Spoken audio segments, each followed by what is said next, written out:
दिदी ए दिदी मैले कहाँ जानु भएछ आज दिदी दिदी हजुर यता छौ यहाँ हेर न यहाँ मुन्टा टिपेको सबै किक्रिक्क परेछन् पानीले के राम्रो भएन हो सबै पहेँलै भएछ मुन्टा पनि आउ न बस आउ न बस न कति धेरै रोजिना गर्मी त्यही त दिदी कति धेरै गर्मी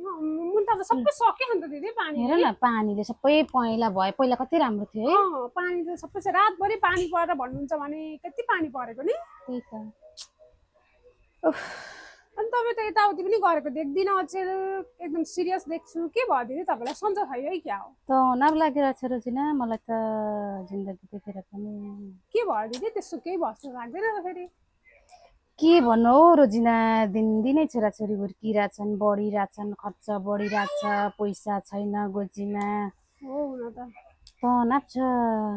हेर न बिहान उठेर घर आँगन बढार्दा केटाकेटीलाई खानासाना बनाउँदा ओर्दा नुहाइधुवाइ गराएर स्कुल पठाउँदा बिहान बित्छ अनि भाँडासाँडा माझ्दा ओर्दा अनि लुगासुगा धुँदा ओर्दा टिफिन बनाउने बेला हुन्छ अब बिहान त्यत्तिकै जान्छ दिउँसो त्यत्तिकै जान्छ आधा दिन त्यत्तिकै गयो अनि अब केटाकेटी स्कुलबाट आउँछन् फेरि उनीहरूलाई के खानै भनौँ अनि उनीहरूलाई फेरि खाजा बनाइदिँदा ओर्दा होमवर्क गराउँदा ओर्दा खाना बनाउँदा रात जान्छ अनि त्यसै दिन खेर गइरहेछ जस्तो लाग्छ मलाई त रोजिना मलाई पनि त्यस्तै लाग्छ हौ दिदी यसमा चाहिँ तपाईँले पहिले स्कुल जोइन गर्नुभएको होइन र तपाईँसँग त एक्सपिरियन्स छ त स्कुल जाँदा भयो त अनि अब नानीहरू पनि ठुला भइहाल्यो आखिर नानीहरू सँगसँगै जाँदा भइहाल्यो त अनि पहिले पनि पढाउनु भएको आखिर हुन त हुन्थ्यो नि रोजिना अनि स्कुलको स्यालेरीले हामी तिनैजनाको आवश्यकता पुरा गर्ला र आवश्यकता त परेको कुरा हामी तिनजनाको टिफिन पनि पुरा हुन्छ जस्तो लाग्दैन स्कुलको स्यालेरीबाट हो दिदी यो स्कुलको स्यालेरीले त खासै मलाई उँभो लागिन्छ जस्तो लाग्दैन मैले पनि गरेको हो कि 1-1.5 वर्ष पहिले बिहे अगाडि पनि गरेकी थिएँ खासै हुन्छ जस्तो लाग्न अलिअलि त हुन्छ केही मात्रामा कि तर यो केटाकेटी पढाउन ओर्न चाहिँ पुग्दैन हो नि रोजिना तिमीले ठिकै भन्यौ आफ्नो लागि मात्रै हो भने चाहिँ ठिकै हुन्छ कि स्कुलको स्यालेरीले मैले पनि गरेको हो नि त पहिला पनि स्कुल बिहे नै नगरी पनि आफ्नो लागि मात्रै हो भने चाहिँ ठिकै हुन्छ तर अब केटाकेटी भइसकेपछि त केटाकेटीलाई पनि टिफिन खुवाउनु पर्यो आफूले पनि खानु पर्यो अनि यो थोरै मरेको स्यालेरीले चाहिँ नि घरमा घर झगडा मात्रै हुन्छ नि पड्के अब आश पनि हुन्छ आफू जागिरे भएपछि 2-4 रुपियाँको होइन घरमा पनि त आश लाग्छ नि त जागिरे चाहिँ बुहारी भनेपछि अनि आश हुन्छ अनि आफूले उल्टै पेस्की तानिरहेको हुन्छ अब के भन्ने है मैले पेस्की ताने यो गरेँ भनेर सुनाइरहन पनि मन लाग्दैन नि त अनि यो थोरै मरेको स्यालेरीले चाहिँ घरमा घर झगडा हुँदो रहेछ हेर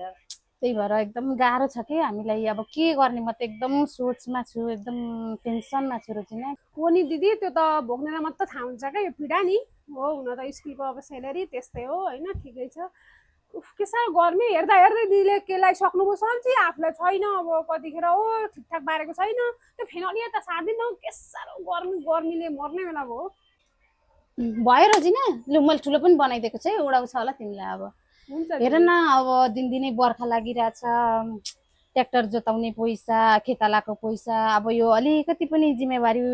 उठाउन नपाउँदा त नि आफूले जिम्मेवारी वहन गर्न नपाउँदा चाहिँ साँच्चै नै एकदम नमज्जा लाग्दो रहेछ क्या एकदम दुःख लाग्दो रहेछ यसमा चाहिँ सुन्नु न दिदी त्यो स्कुल पढाउन जाँदाखेरि चाहिँ त अब सबैले देख्दाखेरि हो यो त पढाउँछ टिचर हो म कति जान्ने होला जस्तो लाग्छ होला होइन तर सेलरीले चाहिँ आफूलाई हालिरहेको हुन्छ होइन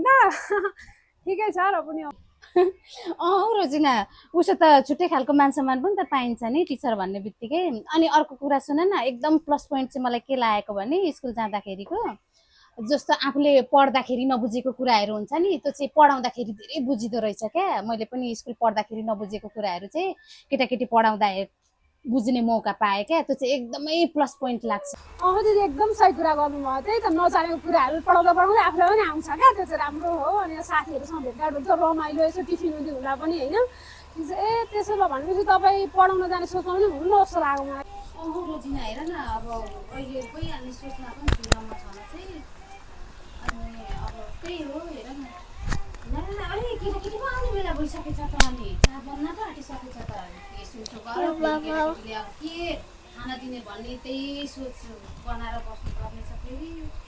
अब टिफिन के बनाऊँ भन्ने थियो अब आएपछि के खाना दिउँ भन्ने छ हौ म त